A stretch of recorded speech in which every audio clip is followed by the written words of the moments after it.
one of the questions we get asked the most at the collective is, what is the camera I should start with? And while there is no right or wrong answer to that, they all are like different paintbrushes that add different things to your photos. We want to see what we can do with the least amount. So we want to see what we can do with inexpensive film stocks, inexpensive cameras, things like that. So we decided to start this series called Bringing Film Back from the Dead, where we're going to do just that. So for episode 1, we are going to be talking about the Vivitar PN 2011.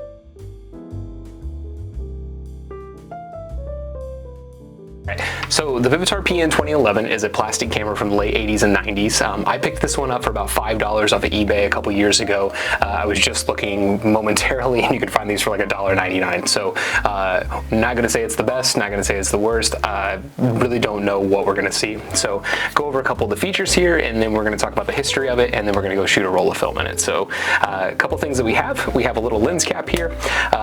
If you look this up online, you'll see some people saying that that they've left that closed and then have no pictures because it's just black. So it doesn't actually cover the viewfinder, it covers the lens. The lens is plastic. I don't think it's really that big a deal, so I'm just going to leave it open.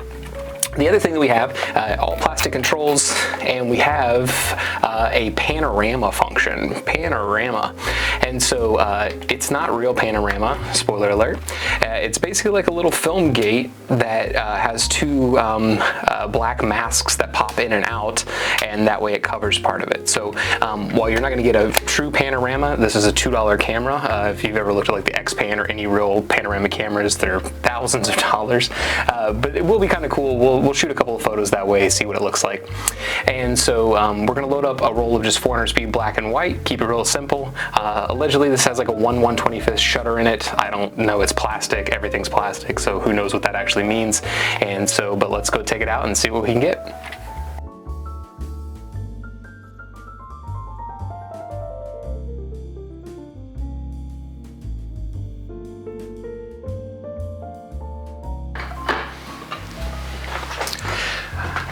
So we loaded it up, so we're ready to develop.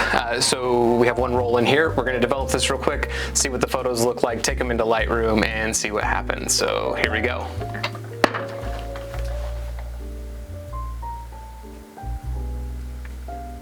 I'm just kidding, we're not going to watch them just develop. We're going to watch some public domain movies while I talk about the history of this camera.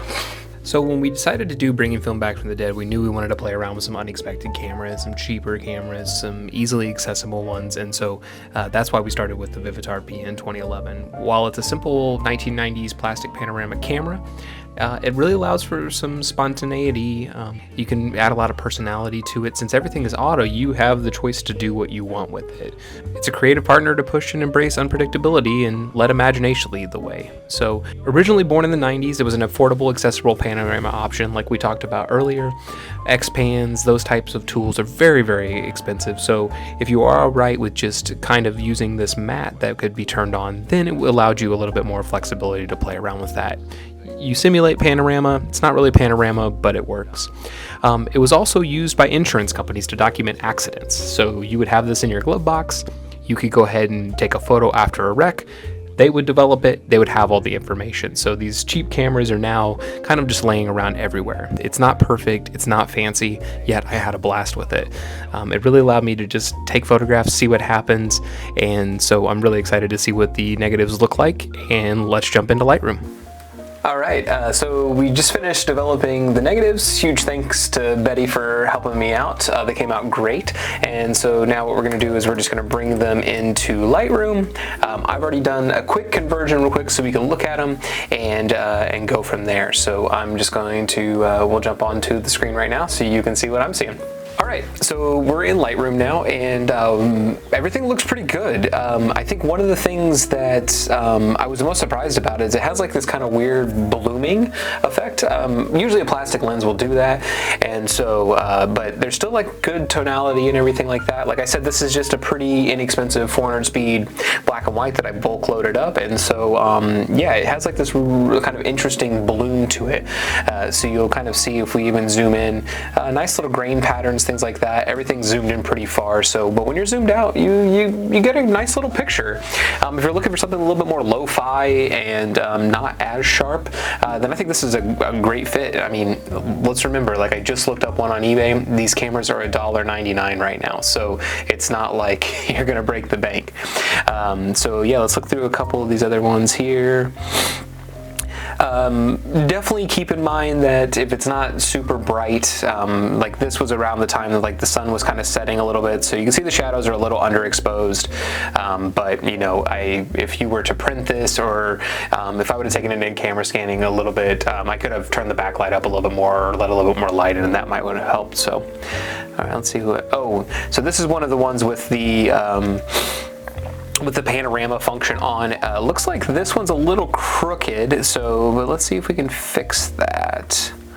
If I kind of, yeah, straighten that up a little bit. Okay, yeah, so it's still a little crooked. It looks like it's falling into, it may not just be opening and closing, you know, as good as it probably should. I mean, you really expect more for $1.99, am I right? So the highlights look great. And so I think if you were to go out and shoot this, if I was going to do it again, I also shot another roll in color, and so the color, I think I might have messed up the developing a little bit, and so because the colors are a little off, but that might also be from it just being underexposed. So I would definitely shoot this camera in really broad daylight, at least 400 speed film, and that way you can get a good amount of stuff. I was taking these photos kind of in the winter, in December, and so the sun's really low in the sky. You're not getting as much light, so just something to keep in mind. Ooh, this is a good one though. It shows the good contrast. This is just in my backyard here. There's a little there's me, a little self-portrait. I think all of these I'm going to try to get a self-portrait, and so here it is. I think the softness is kind of fun. It's like, you're not, if you're getting this camera, you're not expecting it to be perfect. And I think a lot of times whenever people are shooting film, they think that the reason they either do it is because they want that perfection, because they can perfect it at every step. And I would say the opposite is true for me. I love that it's imperfect. I mean, at every step, something can go wrong. So it really is, it requires me to just stay present and stay in the moment. And, you know, if it comes out, it comes out. And so, but some of these things, especially with these kind of bringing film back from the dead with these really cheap cameras, I mean, this is $1.99. I mean, like, I put $5 worth of film in it.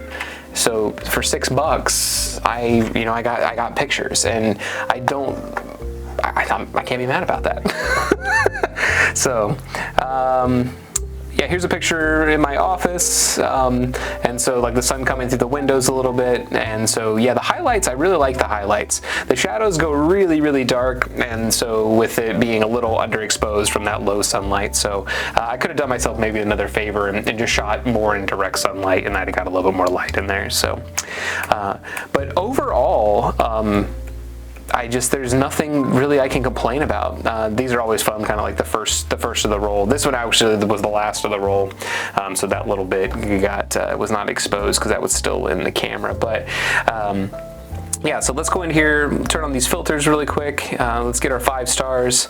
All right, so these are our 5 that we have here that are our 5 stars, so I have, what, 7 or 8 of them. We'll be posting these final images on our Instagram. Here at the end of the video, you'll see them full screen and everything like that. So thanks for stopping by. If you like the Vivitar, pick yourself up one. Like I said, they're $1.99 on eBay. I mean, it's not like you're gonna lose a lot of money. So check these out. We got a bunch more of these episodes coming, so if there's a camera you'd like us to try out, just drop it to us. And so you'll see this one right here. This is going to be one of the next ones we're doing, and so I picked this up for about $20, and I'm gonna see if it'll roll through a roll of 120. This camera's like 100+ years old. So thanks for stopping by, have a great day, and happy shooting.